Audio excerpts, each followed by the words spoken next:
Hello guys, welcome back to Deals DIY and Adventure.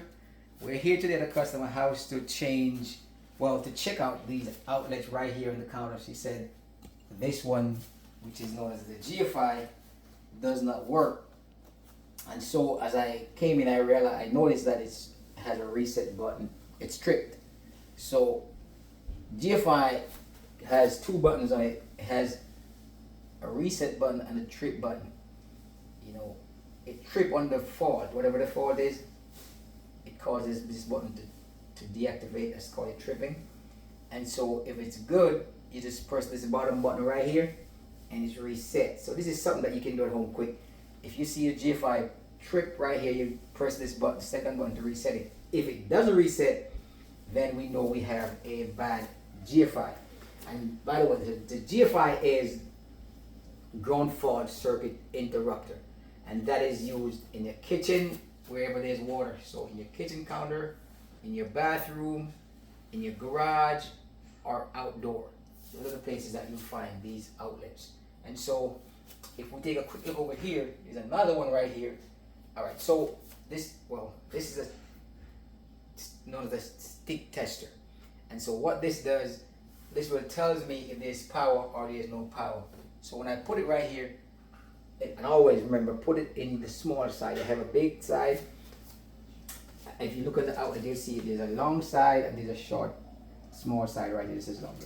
So the small side is always the power side where the hot wire is on. So you will put your stick tester there and it will tell you whether there's power here. So we check this and there's no power. You see how this light is flashing? That tells me there's no power. But if you put it over here, you see that steady light right there? That's when you have power. That's what it is.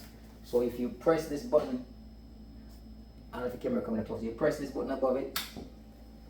That's the trip button. So that's actually trip right now, and so that light starts flashing. And so you go back and then you reset it, which is the bottom button, the small button at the bottom. The small button at the bottom is the one that tripped it, and the top button is the reset button. If you look now, I reset it, you see the light comes back on. So that tells you that this is good. Now when I press this one doesn't move. This one doesn't move. So it tells you that this GFI outlet is bad. So that's how we know it's bad. So now you're going to go to your breaker panel and make sure you find the circuit and turn this breaker off. If you're not certain which one it is, if it's not marked, switch off the whole breaker and come back, the whole panel, and come back and change your outlet. This will save you money, and that's what we're trying to do right here. That's why it's DIY. All right, so a few things before you proceed to the store to get your GFI, the Home Depot, or wherever you get the stuff from, or wherever store you get your electrical stuff from. This is the new one that we're going to replace here, right? First thing you're going to note is the amperage on this, or the size. So this one, it has on the front right here, and it comes on the side right here. You'll see it on the paper. I don't know if you can see it right here, but I'm not sure you're going to see it right here because due to the length of how long it's been installed, this paper might worn out. But this right here on the face will not. It will always be on the face right there. And so this is a 20 amp, as you can see, and the kitchen uses 20 amp, bathroom uses 20 amp, but for older houses, wire back in, I don't know how long, they may have 15.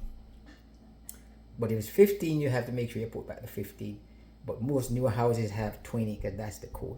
So you make sure you look and you see what is there, and then you go replace the same one that you purchased. And then this is a contractor's pack because I've done a lot of these. So this one right here has, you'll see on the box. Let me turn it this way. You see on the box, it says 20 amp, and this is the 20 amp. So that's how when you go to the store, you don't have to buy this big pack. They come single. This is just a contractor's pack because I've been doing this a long time and I've done a lot of these, so I have to buy them like that. All right.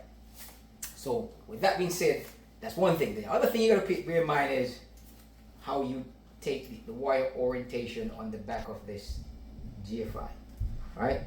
and it's GFCI rather. We just short say GFI. What the right name is GFCI, which is, I said before, ground fault circuit interrupter. All right, so you have a line side and you have a load side. You have a silver screw and you have a gold screw. First, let me tell you about the line side and the load side. Let me explain you the difference. The line side is where it comes in from the breaker, and the load side is where it goes out to another outlet. A lot of times, if you're not certain, always do one at a time. Put it back the way how you take it off. So you can take off the black wire, red wire, whatever wire on the gold screw. Put back the one you take off on the gold screw on the same gold screw. The one you take off on the silver screw, put it back on the silver screw for the line side. And then the load side is always has this yellow tape right here. The newer ones carry these yellow tape because you don't necessarily have the load side connected, but you always have the line side. The load side is always connected if it's feeding somewhere else. Like, say for instance, this one right here is feeding over to that outlet behind the fridge over there. So right over there, behind that fridge, which is a regular outlet. So this one right here is feeding over to there. So once this is bad, there is no power over that one. All right. So this is one way to identify the difference between the line and the load side. The line side is always ready to be connected. The load side is taped off because it's not necessarily being used. So that's how you would know. And the same thing applies to the top, applies to the bottom.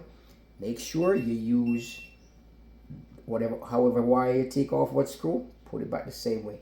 That's the only thing. If you don't remember nothing about this video, how to change this, remember the same way you take it off, put it back. You don't have to know the other details.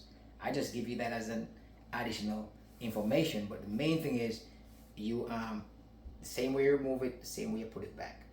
And that's as simple as it gets. Pay attention, line and load, and it's marked, and that way you will be able to save yourself a lot of money. And yeah, that's what our goal is, and our objective is for you to save you some money, because we know calling out an electrician sometimes is very expensive, because you got to pay us to come here, you got to pay us to get the supplies and stuff like that. All right, so again guys, thank you for watching. I hope that you like and you share and give us a thumbs up if this video has been helpful to you, and just let us know in the comments some of the other videos, DIY stuff that you would like to see us do. And remember, we're not only doing DIY stuff, we're doing adventure stuff. So you'll see us, we're doing some cooking, and I have a friend who does herbs and stuff. We'll show you some of the herbs and the benefits of the herbs, and some healthy eating, healthy cooking. So we thank you again guys, and so now this one is good. Reset, turn my thing on, breakers outlets is working, we're good to go. Customer is happy, everybody's happy. You have a blessed day until the next one. God bless. Take care.